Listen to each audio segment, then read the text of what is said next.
Saudaraku, mari kita siapkan hati kita untuk bersama mendengar sabda Tuhan. Kita mohon pimpinan Tuhan di dalam doa. Mari kita berdoa. Allah Bapa Surgawi, kami mengucap syukur kalau pada saat ini kami akan bersama-sama mendengar kebenaran sabda-Mu.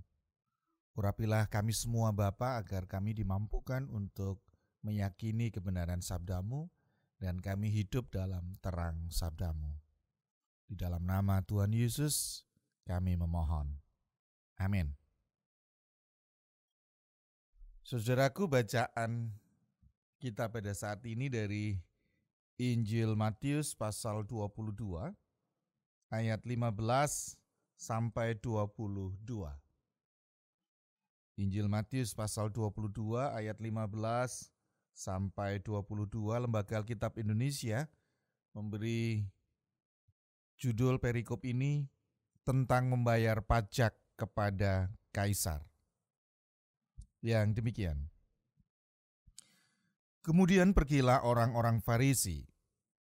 Mereka berunding bagaimana mereka dapat menjerat Yesus dengan suatu pertanyaan.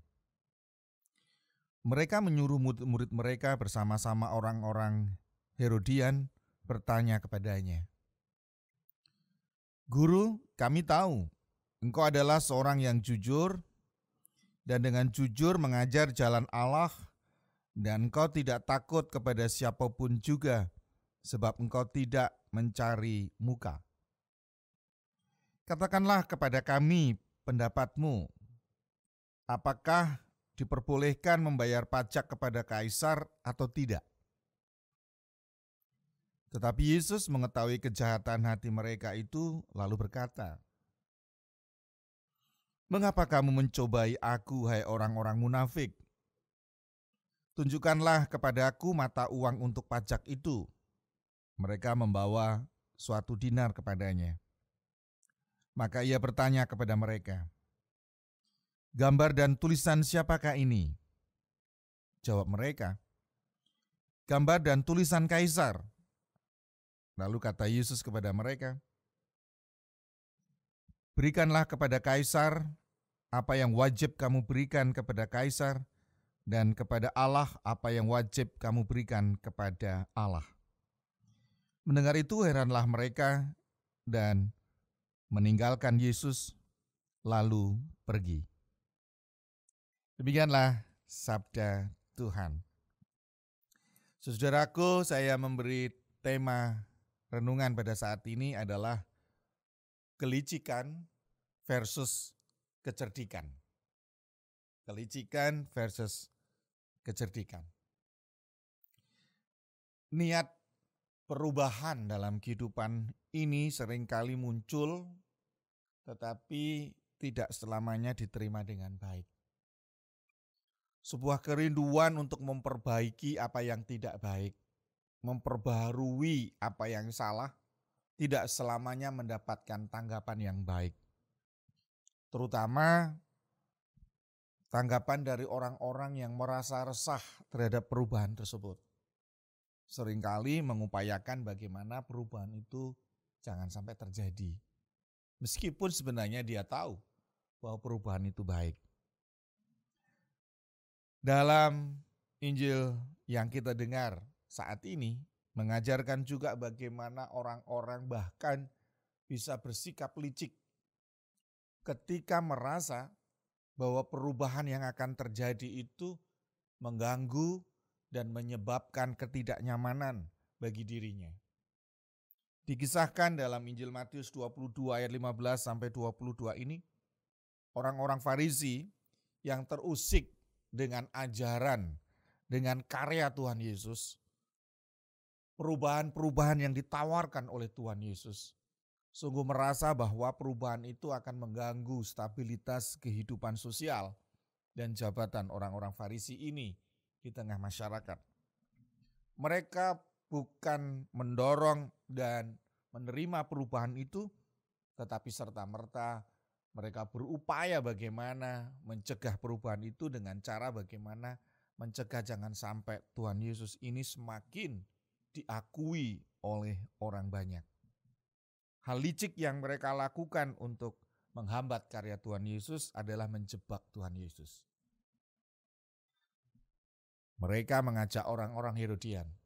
Orang-orang Herodian adalah orang-orang yang setia mengikuti Raja Herodes. Artinya nasionalisme yang cukup tinggi.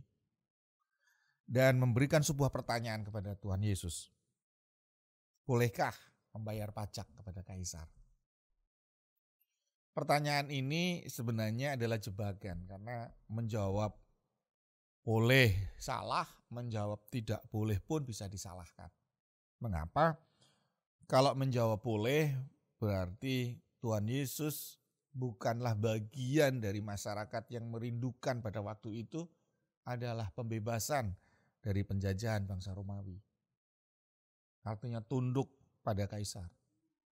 Tetapi kalau sampai Tuhan Yesus menjawab tidak, bisa menjadi dokumen bahwa Tuhan Yesus memang akan melakukan makar terhadap pemerintah yang resmi yang menjajah pada waktu itu.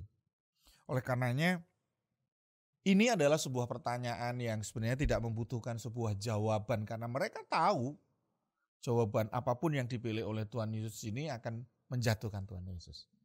Tapi satu hal yang indah di sini, saudaraku, sebuah kelicikan itu memang harus dihadapi, tidak bisa dihindari. Tetapi sebuah kelicikan itu harus dihadapi dengan kecerdikan. Ketika diperhadapkan pada jebakan seperti itu, Tuhan Yesus justru meminta mata uang yang dipakai. Dan itu adalah mata uang dinar. Maka Tuhan Yesus bisa terlepas dari jebakan itu. Ya apa yang memang untuk Allah berikan kepada Allah. Yang kepada Kaisar ya berikan kepada Kaisar. Tuhan Yesus bisa keluar dari jebakan itu. Kelicikan mereka. Dan Tuhan Yesus bisa melanjutkan ajaran-ajaran tentang perubahan, tentang nilai-nilai moral dan etika yang memang harus diperbaharui dalam kehidupan masyarakat pada waktu itu. Saudaraku, dalam semua segi kehidupan kita harus menerima kenyataan bahwa harus ada perubahan. Ya.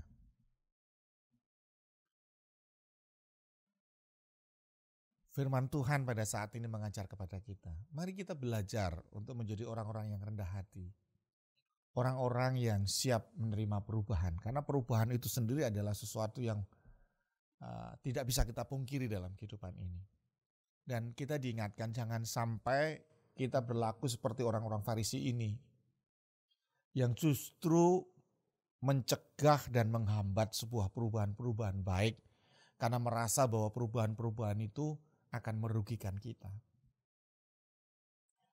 Tidak terlepas dalam kehidupan gereja. Tidak terlepas dalam kehidupan orang-orang Kristen. Seringkali kita jumpai orang-orang yang menghambat sebuah perubahan. Padahal perubahan itu baik untuk membangun kehidupan, peningkatan kualitas persekutuan, untuk membangun kehidupan persekutuan di tengah gereja.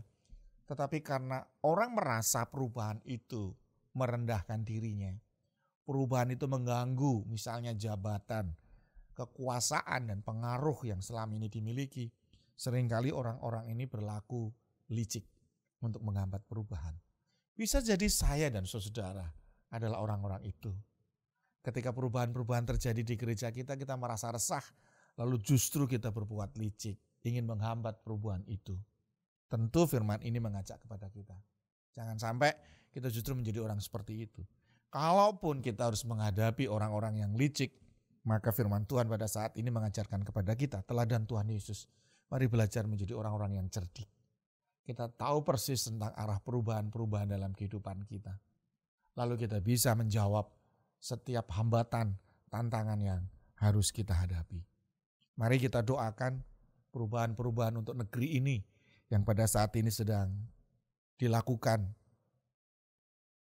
Omnibus Law kita tahu adalah sebuah kerinduan untuk mengubah negara ini menjadi negara yang lebih mudah untuk para investor masuk, kenyamanan, kepastian hukum, dan berkurangnya peluang-peluang korupsi karena ada tumpang tindihnya undang-undang yang selama ini mengganggu dan membuat biaya operasional untuk semua layanan baik itu produk maupun layanan jasa dan sebagainya menjadi begitu mahal.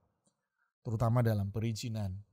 Ini menjadi kesempatan bagi kita bahwa perubahan itu penting, terlebih ketika perubahan itu untuk kebaikan. Bagi orang-orang yang terusik dengan perubahan, karena perubahan ini akan mendatangkan kerugian, mestinya harus kita hadapi, bukan dengan kekerasan, tetapi dengan kecerdikan. Tuhan Yesus memberkati kita semua. Amin.